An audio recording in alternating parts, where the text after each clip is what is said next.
అనంతపురం జిల్లా ఉరవకొండలో అమానుషం చోటు చేసుకుంది. కులం కట్టుబాటు కాదని పక్క ఊరిలో సంబంధం కుదుర్చుకున్న ఒక కుటుంబాన్ని ఆ కుటుంబాన్ని కులం నుంచి 30 ఏళ్ల పాటు బహిష్కరించారు అక్కడ పెద్దలు.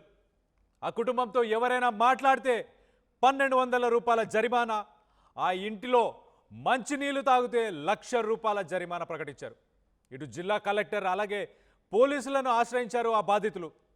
అసలు ఎవరిని పెళ్లి చేసుకుంటే ఏంటి, ఏ ఊరు వాళ్ళని పెళ్లి చేసుకుంటే ఏంటి, ఎక్కడ వాళ్ళని పెళ్లి చేసుకుంటే ఏంటి? 2025 ఆర్టిఫిషియల్ ఇంటెలిజెన్స్ ఒక పక్కన చంద్రుని తాకుతున్నాం. ఇంత టెక్నాలజీ డెవలప్ అయిపోయింది, ఇంత ఇన్ఫర్మేషన్కి యాక్సెస్ పెరిగిపోయింది, ఇంత సోషల్ మీడియా ఇవన్నీ వచ్చినా కూడా ఆ ఊరి పెద్దల్ని వాళ్ళెవరో నాకు అర్థం కావట్లేదు. కులం కట్టుబాట్లు ఇలాంటి మాటలు చెప్పి 30 ఏళ్ళు బహిష్కరించారంట.